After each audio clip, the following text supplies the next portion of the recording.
Bloomberg Audio Studios. Podcasts, radio, news.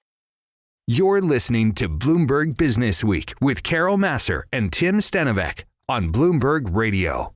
Well, the debate over remote work seems to be back. At least, I don't know. We kind of keep hearing some things. It could be here for years to come. At least that's how the subway was empty this morning for me. I see it certainly. Well, and this is a middle of the summer. Nobody's week. Going to work when it's really hot in New York City. I don't know if that's what it is. I don't know either. Is it a funny week? I thought last week was a funny week. Yeah, I thought last week was a funny week. Is it funny until September? Is that how it works in New York in the summer? Funny-ish until September. Okay. Bloomberg actually earlier this year, they pointed out though that we would kind of continue to have this debate. This was after President Trump added fuel to the remote work fire when he called federal workers back to the office full time. You might remember that.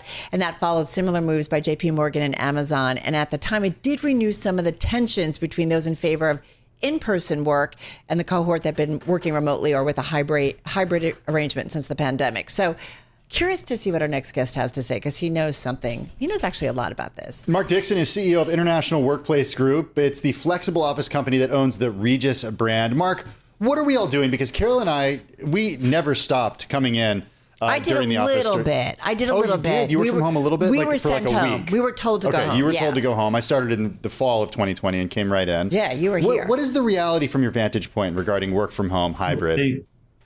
Look, this isn't, basically the sort of debate about work from home, hybrid, is sort of not missing the whole point of what's going on.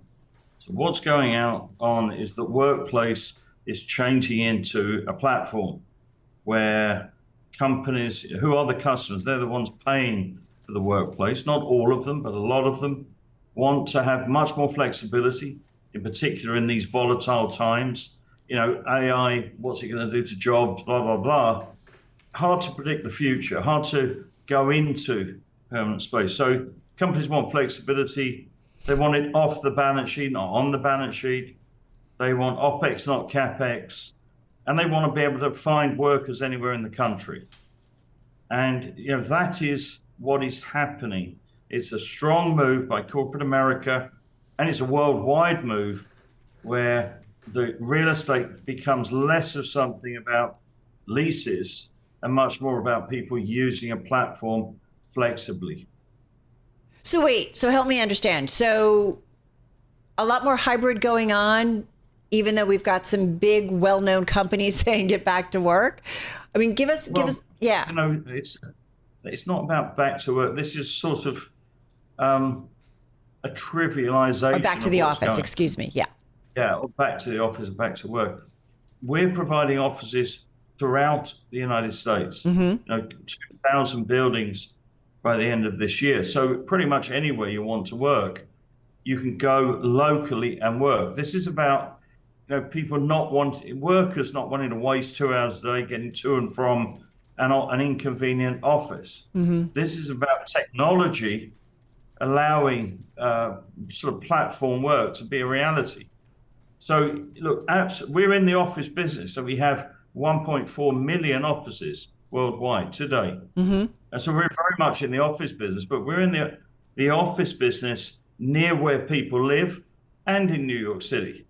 This isn't about, the only work is done in the United States, in New York City or Chicago. It's done all over the country.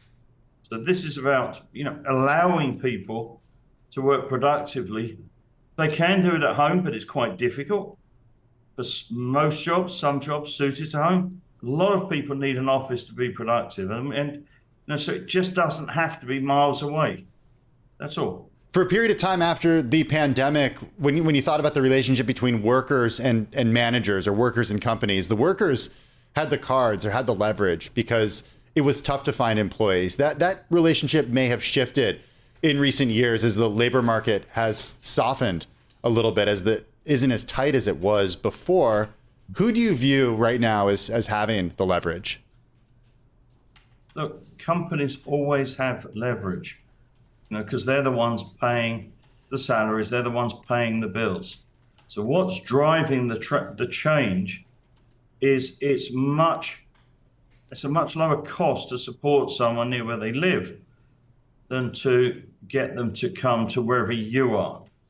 So, companies, this has been driven by companies, not by the workers, just to be clear. So companies want to save cost, in particular today, and they absolutely want flexibility with, you have to say, probably many of the things you're talking about, it's a volatile world. It's harder to predict what the next few years are going to look like, let alone trying to commit to 5 or 10 years hence. So they want flexibility. They want to minimize capital investment. And that's what's driving. It's not sort of this idea that somehow workers have got leverage. If you ask workers, a lot of them will say, yeah, look, I'd love to work near to home if I can. Some will say, yeah, I'd like to work at home. But all of them want to be productive. It's not a sort of this sort of very polarized argument where it's a pull and push. It's a general push by corporations to have a much more effective, lower cost, more practical working environment for their people. So, Mark, when it comes to the real estate model, the commercial, the office real estate model, is it going to be then, in your view, from what you are seeing, your vantage point, that it's more about not company XYZ building this massive headquarters and then maybe, satellite offices around the country? It's more about maybe having a headquarters somewhere, but then they're more likely to rent space from you. Is that increasingly what you're seeing? And so there will still be demand for office space, but you will be someone who owns more of it than maybe company XYZ. We don't own any of it, just to be clear. You don't? No, we don't. We operate it for landlords. So landlords also can see the future. It's a technology distorted future where you can work from anywhere. We all can. And so, the demand has changed. That's the reality. So we work for building owners to convert their buildings and put them on our platform to make them available for people and companies that want to buy what they need, when they need it, for the time they need it, with a simple, half a page agreement. There's no leases. Okay, so it's the modern picture of real estate. It's like Uberization, right, of office space almost. Yeah. Absolutely. So you have a good picture. Of it. Yeah. We only have about 30 seconds left. You have a really good picture of demand for this stuff, which I think we can use as a source of data on the economy, at least anecdotal. How would you describe demand right now?